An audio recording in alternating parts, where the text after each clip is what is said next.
For those of you who have been asking about what happens after a year of our federal government savings bond experiment, this is the update. Today we're going to talk about the difference between saving and investing. A lot of people confuse saving with investing money. Those are two completely different ballgames. The aim of saving is to ensure that the money that you have kept aside remains. The aim of investment is growth. So if you keep money somewhere and it is not really growing, you are saving, you are not investing. If you keep money somewhere and it's not compounding, you are saving, you are not investing. And that's what I'm going to talk about today. Now, last year I started my investment journey, and while I was at it, I convinced a few friends of mine to also join in the quest. And we all started with the easiest one that we could find, which was the federal government savings bond.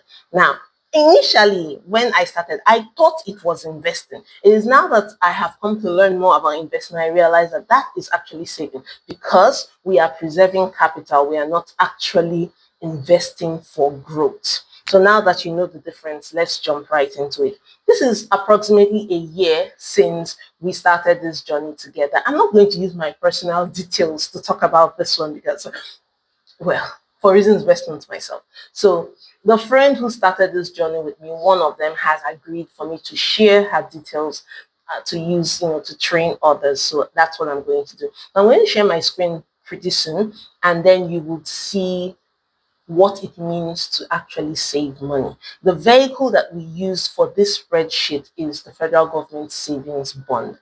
It is a vehicle to preserve capital. And yes, you're making a little bit on it every year. It is a non-compounding bond because you buy a bond now, you've bought it. It does not compound unless you compound it by yourself. So there is no compounding going on here. This is just money that she will be receiving, her coupons that she has received and will be receiving over a period of time. So I'm going to switch my screen right now and we will jump right into what we have achieved in the past 1 year. Don't go anywhere. So a friend of mine started this investment journey the same year I started because I talked her into it, and she has agreed to let me use her spreadsheet to buttress my point in this lesson. So that's what I'm going to do. So in the first month, when we both started, she invested 1.5 million naira, and the going rate then was 17% per annum. So the expected earning was 256,000 naira. And this is the FGN Savings bond. So it is for 3 years. And at the end of 3 years,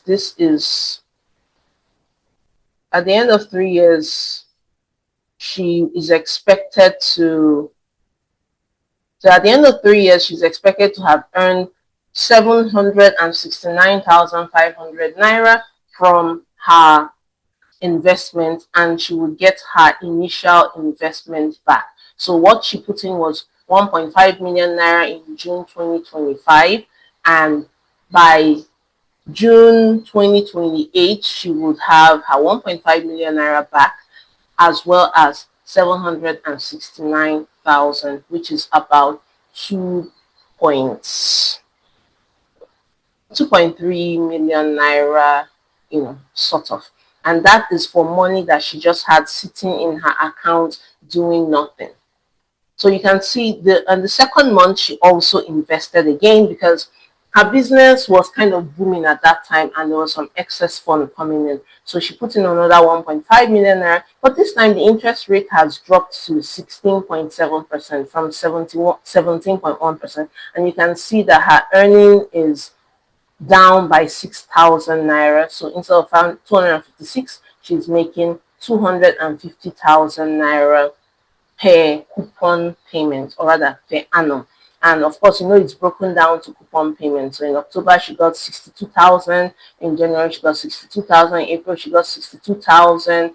And if we scroll to the end of the sheet, we can see that at the end of 3 years, she would have made 751,500 in addition to her 1.5 million naira. And business now became slow for a while. She had to live off her expenses. But in January, she made a decent amount of sales in December. So in January, she decided to repeat the investment with another 1.5 million naira. But the interest rate has dropped all the way from 17% to 12%. And we can see the massive difference in the expected earning at the end of the year. So at the end of the year, for her 1.5 million naira, she can only make 180,000 naira per annum, which translates to 45,000 naira every 3 months. And you can see that by the end of the lifespan of the FGN bond savings, she would have made only 540,000 naira, and that is just making, so when she collects her money back, she will be having about 2 million. So our return on investment was 36%, while the return on investment here is 51%. So yes, time in the market is way more important than timing the market. So now you see that there is power in saving. When you want to preserve capital, you have a capital project going on. You're saving to buy that house. You're saving to buy that car. You've said to yourself, in 3 years' time, I'm going to buy that car. One of the safest vehicles you can use to ensure that your capital is preserved is the federal government savings bond.